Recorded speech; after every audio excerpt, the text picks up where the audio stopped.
یہ بات ذہن نشین کر لو کہ آپ جب 5 دن کے تھے، کتنے دنوں کے؟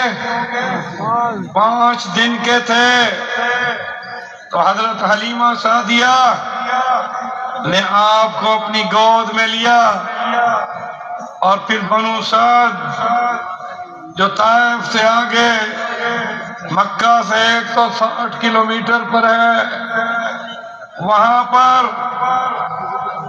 حضرت حلیمہ نے اپنے گھر میں ان کی مربیہ بن کر پرورش کی، مگر حضور کی برکت یہ تھی کہ جو اونٹنی مکہ آنے میں کمزور تھی اور آخر میں آئی، جب حضور گود میں تھے حلیمہ کی، تو اب وہ اونٹنی چست ہو کر بھاگتی ہوئی حضور کو لے کر بنو سعد پہنچی۔ اس اونٹنی میں طاقت بھی آئی۔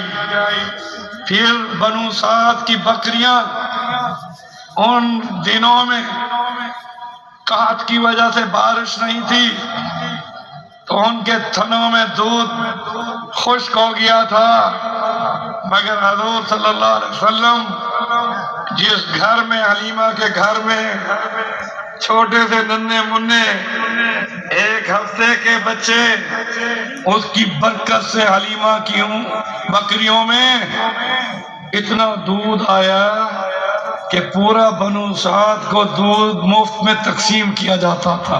سبحان اللہ۔ হুজুর সাল্লাল্লাহু আলাইহি ওয়াসাল্লামের বরকতের একটি ঘটনা এখানে উল্লেখ করেছেন মেহমান। নবীজির বয়স তখন ছিল মাত্র 5 দিন। কয় দিন ছিল? 5 দিন বয়স।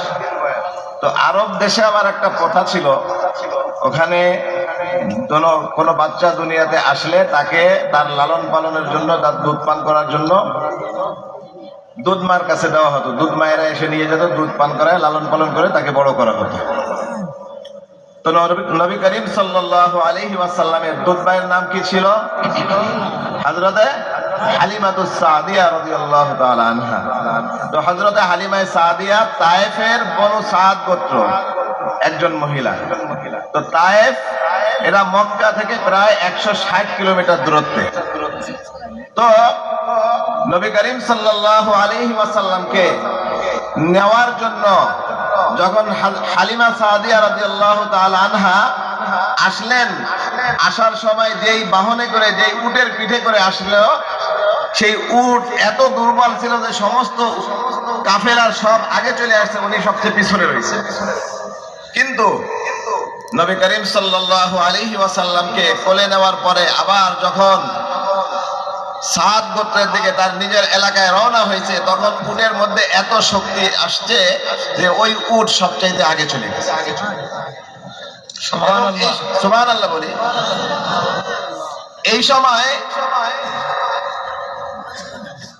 এই সময় তায়েফের অবস্থা ছিল, অনাবৃষ্টির কারণে দুর্ভিক্ষ ছিল, ঘাস ফসল ছিল না। আপনারা বলেন, দুগ্ধজাত পশুগুলা যদি ঠিকমতো ঘাস এবং খাবার খেতে না পারে তখন দুধ থাকে? এই জন্য তো ওই সময়ে তাদের ওই এলাকার বকরিগুলার অবস্থা এমন ছিল যে বকরিগুলার স্তনে কোনো দুধ ছিল না, ওয়ালানে কোনো দুধ ছিল না।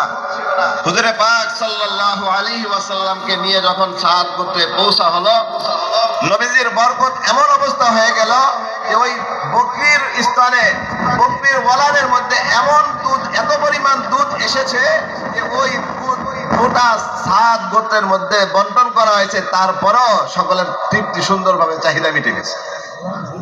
बांग्लादेश के मुसलमान भाइयों, अब वो हलीमा का घर, उसमें बरकतें आ गईं, और फिर जुमला दे रहा हूं, आप सोए हुए हैं, आंख खुलती है तो आपके लब हिल रहे थे। हलीमा ने देखा ये बच्चा छोटा सा नन्ना मुन्ना, ये होंठ हिल रहे हैं, ये क्या कह रहा है?